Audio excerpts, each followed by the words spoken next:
Di balik geliat kehidupan kota yang penuh hiruk-pikuk, ada sisi kelam yang tak boleh kita biarkan tumbuh liar.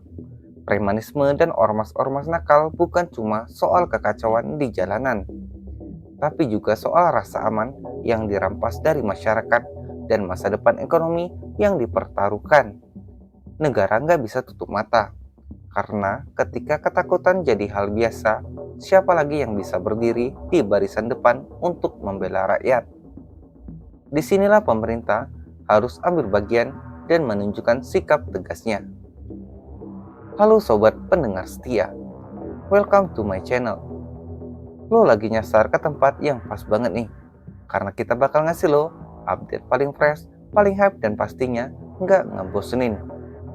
Sekarang ini lagi viral berita, pemerintah bentuk satgas terpadu untuk tangani premanisme dan ormas nakal. Sebelum lanjut pembahasan, siapin cemilan lo, rebahin badan, dan cus kita kulik bareng berita yang lagi rame ini. Stay chill, stay update, and let's go. Jadi gini guys, pemerintah akhirnya nggak bentuk satgas terpadu buat ngadepin preman-preman jalanan sama ormas-ormas nyebelin yang udah bikin resah masyarakat. Ini bentuk keseriusan pemerintah buat jaga stabilitas negara dan ngasih kepastian hukum. Apalagi sekarang makin rame tuh aksi premanisme yang ganggu-ganggu banget. Hal ini disampaikan langsung Menko Polhukam Pak Budi Gunawan habis rapat bareng jajaran kementerian dan lembaga negara lainnya pada hari Selasa kemarin. Kata beliau, negara bakal gaspol alias nggak segan buat nindak tegas preman dan ormas yang bikin rusuh, apalagi yang sampai ganggu iklim investasi di Indonesia.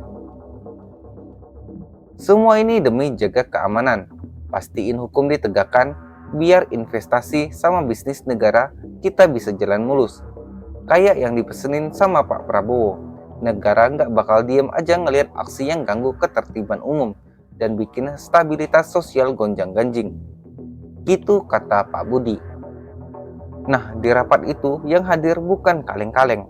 Ada banyak kementerian, mulai dari Seknek, Kemendagri, Kemeninvest, Kemenkumham, sampai Kemenaker, Kemenperin, dan lain-lain.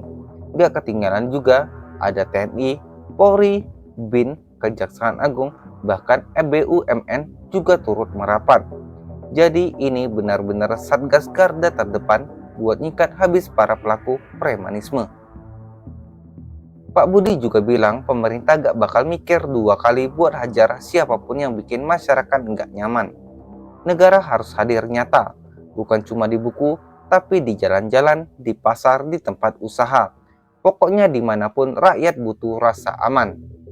Pemerintah punya tanggung jawab buat jagain ruang publik dari intimidasi kekerasan atau tekanan dari kelompok manapun. Ini sejalan banget sama agenda gede pemerintah buat nyiptain lingkungan yang nyaman buat investasi, baik lokal maupun luar negeri. Karena ya tanpa rasa aman dan hukum yang jelas, mana ada investor yang mau datang. Terakhir, Pak Budi ngingetin, kalau keamanan dan kepastian hukum nggak dijaga, kepercayaan investor bisa luntur. Dan kalau itu terjadi, dampaknya bisa kemana-mana, termasuk buat lapangan kerja dan ekonomi kita sendiri.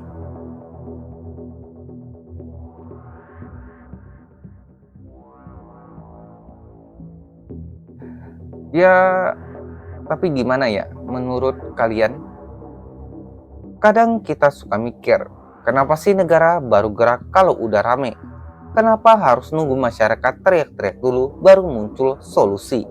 Tapi setidaknya langkah ini jadi titik balik pemerintah akhirnya buka mata. Kalau rasa aman itu bukan cuma janji, tapi hak setiap warga negara. So kesimpulannya, pembentukan Satgas ini jelas langkah yang penting dan harus kita apresiasi. Negara akhirnya tunjuk sikap tegasnya. Nggak ada tempat buat premanisme dan ormas-ormas nakal yang sok kuasa di tengah masyarakat. Karena kalau dibiarkan, bukan cuma warga yang ketakutan, tapi investor juga kabur. Ekonomi bisa mandek dan masa depan kita ikut kena imbasnya. Tapi kita juga nggak bisa tutup mata. Kritiknya jangan cuma panas di awal doang, jangan di Satgas yang cuma rajin di launching tapi lemas di lapangan. Aksi harus konsisten, jangan tebang pilih. Jangan cuma berani ke preman klasteri, tapi ciut pas ngadepin kelompok yang punya backingan. Saran buat pemerintah, transparansi, libatkan masyarakat, bikin laporan kerja Satgas ini bisa diakses oleh publik, biar kita tahu sejauh mana hasilnya. Dan yang paling penting, lindungi rakyat kecil. Jangan sampai aksi bersih-bersih ini malah jadi alat buat menekan kelompok kritis yang sebenarnya cuma mau menyuarakan keadilan. Ingat, keamanan itu bukan soal siapa yang paling kuat, tapi siapa yang paling adil.